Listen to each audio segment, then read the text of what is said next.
Howdy everyone, it's me once again, the one and only Killer Dan. And today, as you can see, I'm still continuing my Disney movie marathon where I'll be talking about their movies, obviously, their TV shows, merchandising, I don't know, whatever the case may be, their documentaries, whatever. If it's related to Disney in any shape or form, then yes, of course, I want to talk about it. So here we are.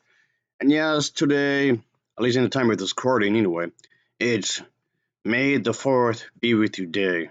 As corny as that sounds, but whatever, I guess. It's my way of trying to express this day, I guess. And here comes an unpopular opinion. Disney did not ruin Star Wars. Yeah, I said it. Oh, Christ. Now I've got a lot of people getting mad at me just for saying that. I was sticking by it. They did not ruin Star Wars for me. It's the fan base that did. But anyway, I'm talking about episode 1, The Phantom Menace. It was released 25 years ago, and it's boring. It is so boring. I've seen it more than once, alright? It's not just a one time thing at all. I've seen it several times. I still don't know what the plot is about. Who am I supposed to be rooting for? The who, what, when, where, and why. I still don't know what this entire thing is supposed to be about. What's going on exactly? Why? I mean, yes, I know I'm supposed to care about these three specific characters, including R2D2, of course, and C3PO, but they're in the movie like here and there, I guess you can say.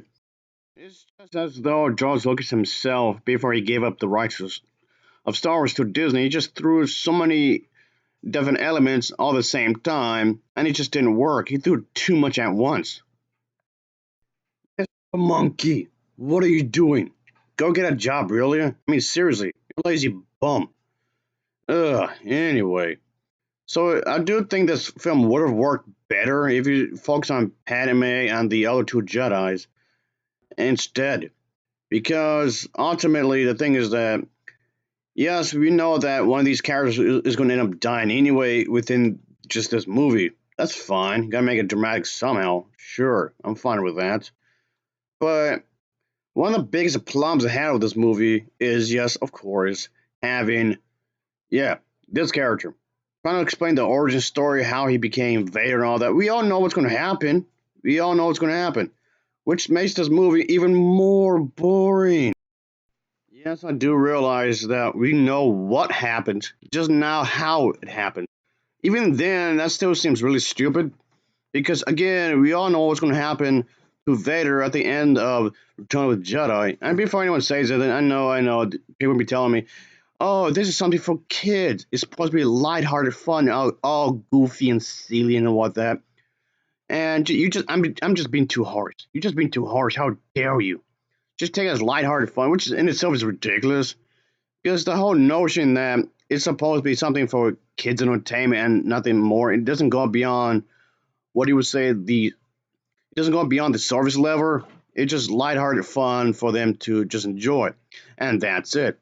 But that's dumb. That's a really dumb perspective. I mean, I know there's some Star Wars media that's explicitly just for kids, and that's it. Like the Lego Star Wars, which honestly I didn't care for really.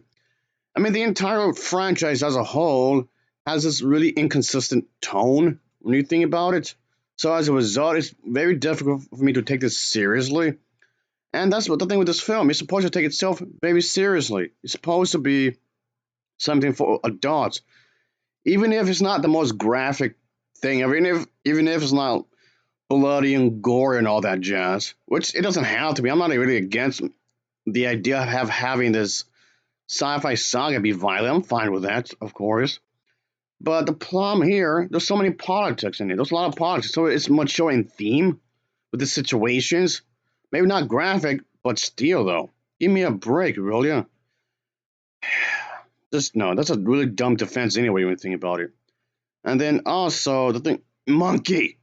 Okay, you can get your ass in trouble. You know that, right?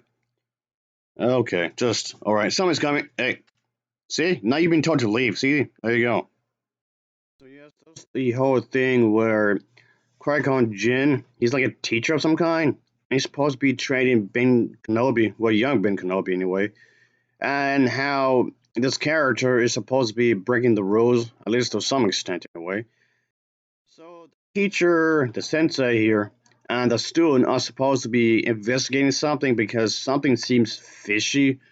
So they were sent to investigate a thing over here, I guess you can say. Because it involves this ship right here, folks, right in the beginning of the film.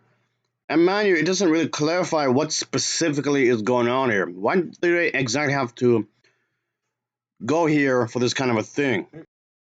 And don't tell me that I have to read the books, the comics, or whatever else just to fill up the major gaps in the story, because that just seems incredibly lazy. It's just bad writing. You're over reliant on this just so I can know the answers. It feels like too much like homework. And also, the fact that was a slave and whatnot, that's quite dark. And mind you, I don't mind if a space opera saga type movie is depressing. I'm all for it. Sure, if you want to make gloomy and whatnot, okay, sure, go for it. But again, it just goes into bad writing. He's also into pod racing. He also makes machines. He also is also this, like 50 other things as well simultaneously. Somehow he's really good at all this, and somehow he's fantastic. Like he had the time to practice all this just so he can get good at it. And he's also really, really, really, really young. So how's that even possible? And again, he's a slave. So where the hell did he have the time to do a bunch of these different things? Of course, it's never explored, and a lot of these things contradict each other when you think about it. So a lot of this stuff is left unexplored when you think about it. And also the whole thing with the Gungans, of course, because somehow they're under the threat of what Palpatine is trying to do, because Palpatine has his army. Well, he secretly wants to play puppet master, so to speak. Palpatine wants to play puppet master because that's ultimately what he's trying to do. It's a Palpatine type movie, ultimately, I guess. But yeah, but point being is that somehow the Gungans are under threat by him, by the evil plans of somebody, and then the whole idea where the Queen is going to be forced to sign some papers for some kind of peace treaty, which is just ridiculous because if you're going to try to make her sign some papers, why don't you just forge her name? You don't necessarily need her to do that. You just forge her name, even if you're going to go that far. I mean, yes, I know. It has something to do with Palpatine's plan and all that jazz. It just goes into the whole idea that the writing is still terrible and all this and whatnot. God damn it, Mr. Monkey. What are you doing in that store? Want to get some bread or something? By the looks of it, you like pastries, don't you? Hey, what money I can use? Anyway, like I was trying to say here is that, yeah, the overall story, it just seems completely unnecessary and whatnot. It just feels lackluster because like I was saying earlier, the story, the plot line, if you want to call this a plot line anyway, is dull as dirt. It's like watching paint dry. It just felt like the events that took place in this movie, like trying to save the princess, encounter like some kind of weird creatures, rescuing a boy on a deserted planet, and dealing with some kind of Senate politics and whatnot, doesn't really offer that much excitement. I mean, if you have to have this kind of thing in this movie, okay, have it in the movie. But make sure the execution is good. I like the idea. There's some ideas in this movie that was actually not too shabby, really. So the overall concept is actually pretty good. The concept here is actually not too shabby. Again, it's just the execution. The execution is terrible. And if it was up to me, I would have just focused on, yeah, maybe not this character because we already know what's going to happen to this character. Maybe, like we say, maybe Padme, maybe focus on her, really. But, or just maybe focus on just maybe the character, some other character entirely, if you want, since Qui-Gon Jinn is a brand new character because Qui-Gon Jinn never appeared in any other Star Wars material before this movie. Just have the entire film be focused on him. I mean, he's gonna be in this one movie anyway. And aside from maybe some cameos here and there after the fact, I guess, as a ghost, I suppose. But okay, in that case, just have him be in this movie, and that's it. Don't let him go beyond this one movie. Fine, you can leave it like that. But still, just have him be the primary focus for the most part, I guess. And also, uh, Mr. Monkey, now you're in a different store. What the hell? What are you doing here? Christ! Again, with what money? Oh, this is weird. Anyway, well, like I was saying, folks, having young Anakin Skywalker and young Ben Kenobi be part of the major events and whatnot of the story was a bad idea. Because if you've seen the other Star Wars films, you already know what's going to happen to them. You already know what's going to become of the characters. So there was like zero suspense when it comes to the fight scenes. Because you already, again, like I said, you already know what's going to happen to these characters. So there was zero suspense in this entire film. Yeah, I'm really on the edge of my seat here. Oh, yeah. Oh, boy, just no. But anyway, this was just not a good way to start off this prequel trilogy. And maybe you can have Vader or an adult. And Vader could be like in a cameo or whatever. If you want to keep the Queen, fine. You can keep the Queen part. She can stay in, sure. She can be a part of the major story as well. I don't see why not. But having created new original characters for this film, I'm totally fine with. That should have been the primary focus of the film. That right there. When you think about it. But anyway, yes, I know a lot of people mention the whole thing with the pod racing. That's probably the most common thing that people bring up. If you like that, okay, you can have that, but we gotta find a way to fit that in the story. Oh boy, what's going on here? Okay, let's look over here. And okay, Mr. Monkey, you just hitching some rides again. Yeah, you're hitching on a ride again, like you would typically do. Oh boy, you have to get around somehow, I guess. You weirdo. Anyway, like I was trying to say here is that, but yeah, and the whole thing with also another issue I have with this film is not just the characters and the overall quote unquote plot, and it seemed like the world building. It just seems like they were trying to, of course, introduce key characters, planets, and concepts that play a significant role in the overall story of the saga, which is fine, but it felt that the movie was just trying to think about the sequels and then more sequels and whatnot. He's trying to is overly worried about the other two movies rather than just trying to have more focus on this one. It needs to be more laser focused, is what I'm trying to say here. It felt like it should have been more laser focused on this one movie. It should have. I mean, you can have elements that could be explored in later movies or TV shows or video games and whatnot. Sure, okay, you want to do that. But it should be more focused on this its own story and its own plot. I mean, yeah, it's going to have other things to explore later, sure. But then, even the one cool aspect, like the villain here, I like this character. But he was ultimately wasted as well when you think about it. But okay. Master Monkey, what are you doing? Okay, you're just weird. You're not doing what you're supposed to be doing. Oh, you're just spazzing out again. Oh, okay, whatever. But anyway, I did like the Palpatine bit. But Palpatine is trying to do like a puppet master thing, like we were saying earlier. I like that. That was actually pretty cool. So he wants to play. I guess he wants to be manipulative. Palpatine wants to be use gaslighting and whatnot. Sure, you can do that. Make everybody else feel less intelligent than compared to him. Yeah, fine. We can do that. Yeah, we can do that kind of thing. He still be in the movie in some kind of way, even though we already know what's going to happen to him in some kind of fashion. Sure. And again, another problem is, of course, gotta make it for kids. Kids. A lot of this stuff is that they're not going to understand anyway. They're not going to comprehend of what's going on anyway.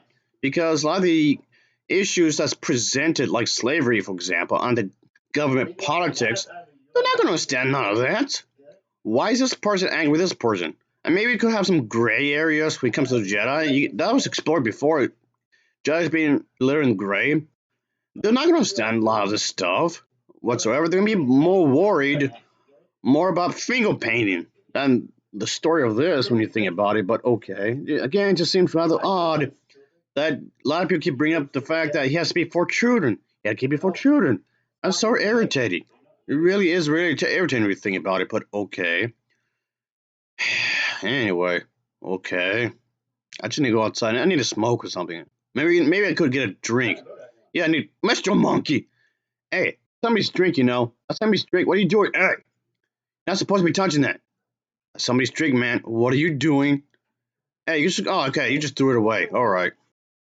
Oh, and speaking of Gungans or whatever you call him, Jar Jar Binks. Oh my God, this character. He's definitely one of the most annoying characters I've ever seen in cinema.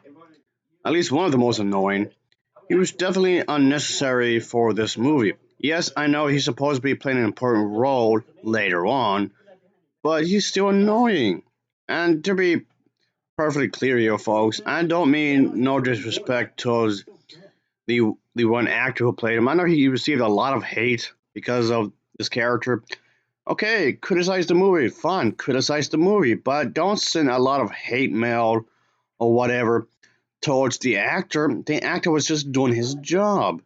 I mean, of course, he never could have seen what the backlash was going to happen. Of course, he didn't know. He didn't know what was going to happen, sure, but still, though, don't be the villain yourself, is what I'm saying. But anyway, Jar Jar Binks as a character. That's all I'm doing here. Just commenting him as a character. He's not very interesting whatsoever. He's just so annoying in a lot of ways. And yes, he's definitely one of the biggest criticisms I have to say, of course. And yes, I know he can be a really decisive character. And so I didn't like what was done here. I mean, of course, it's very hard for me to take this character seriously. And he's just some big dumb shit that just wants to ruin everything, of course. At least, okay, maybe he doesn't want to ruin everything. He's just unintentionally ruining everything, I guess you could say. Not just, I know he's supposed to be a comic relief, which I understand that. But still, though, again, it's the execution that's wrong here. The movie can be serious, but with some comical elements, sure. And then the whole battle sequence he was in, and towards the end of the movie, just what the hell? He's like a major dumbass. The character, I mean, the character, of course.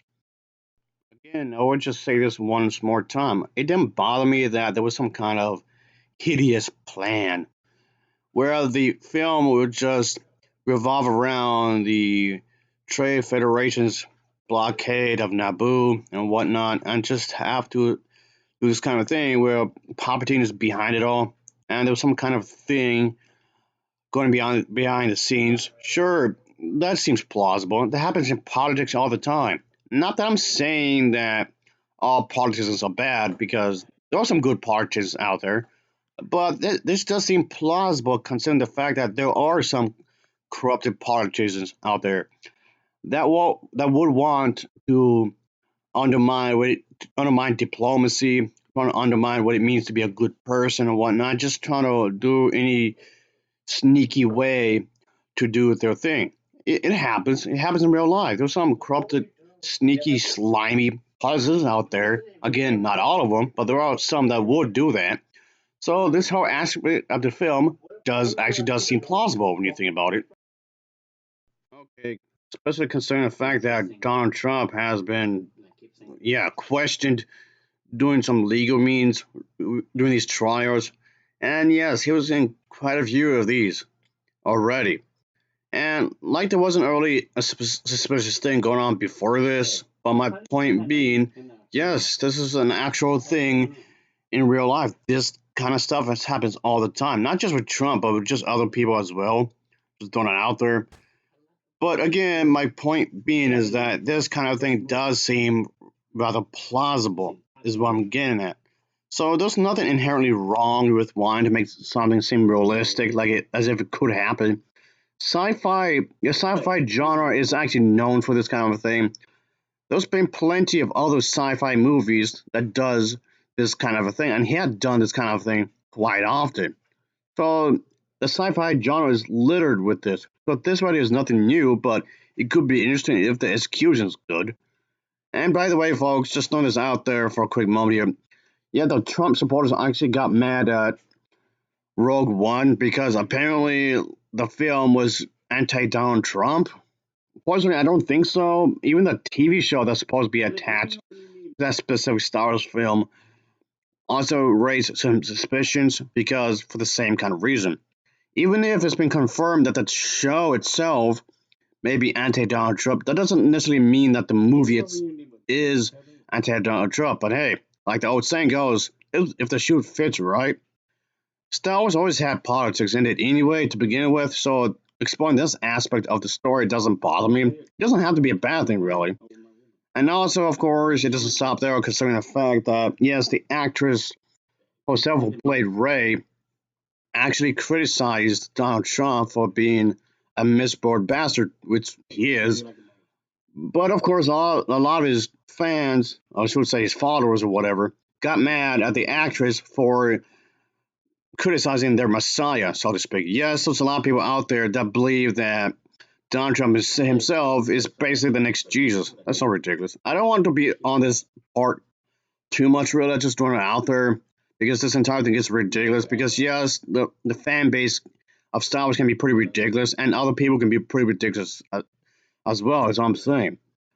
So, anyway, my point being is that, just going back to this movie, it's just something that could have been. If anything, that's what irritates me. It could have been good. It could have been wonderful. It could have been a really fantastic movie. So, if anything, that's what irritates me the most. That this entire movie is what I would say it's wasted potential. I like the concept itself more so than the actual movie. Okay, I'm not expecting this film to be Citizen Kane or whatnot, like the modern day of a masterpiece or whatever. I'm not thinking that the film was going to be anything nowhere near that. At least make an attempt to make a good movie. At least have an effort to do this kind of a thing. I think in a lot of ways, George Lucas got rid of all the people who questioned him, creatively speaking.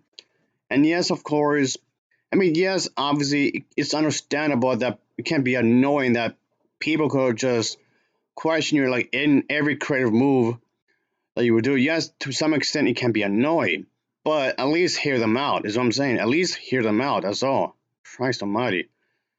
Ugh. Monkey, hey, F-First, help me out here, please, for a moment here.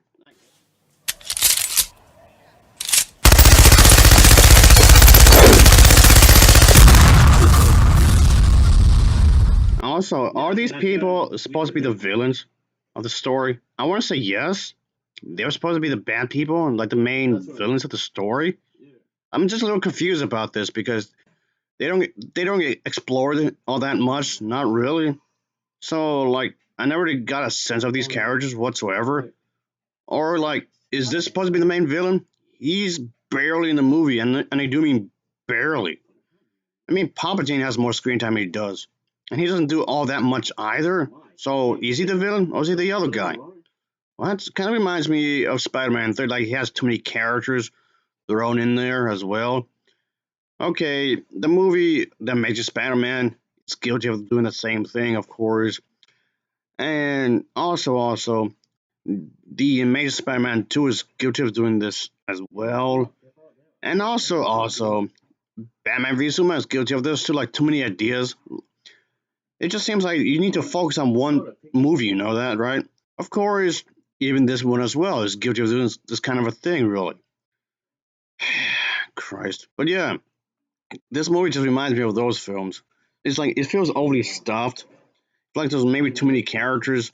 Nothing really gets fleshed out. And yes, it's mostly due to bad writing. You can have complex issues in a movie. You can explore that. I'm not having any ideas against this kind of a thing. You can have a complex movie and have it be explored. I'm all for it.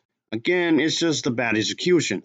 Looks like so much on this movie's shoulders because the idea here, of course, is supposed to set up for another set of movies. And that's the thing. It's trying to set up for more stuff that's supposed to be expanded upon later. And that's one of the major problems I have here. There's like putting way too much on this film's shoulders is what I'm getting at.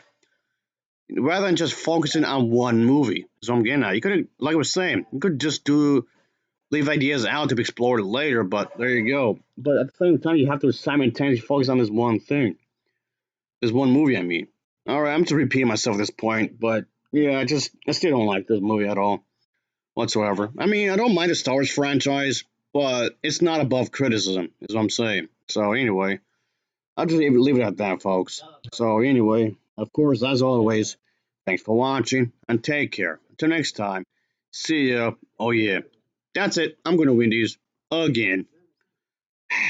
Oh boy, I'm gonna gain so much weight here. Oh.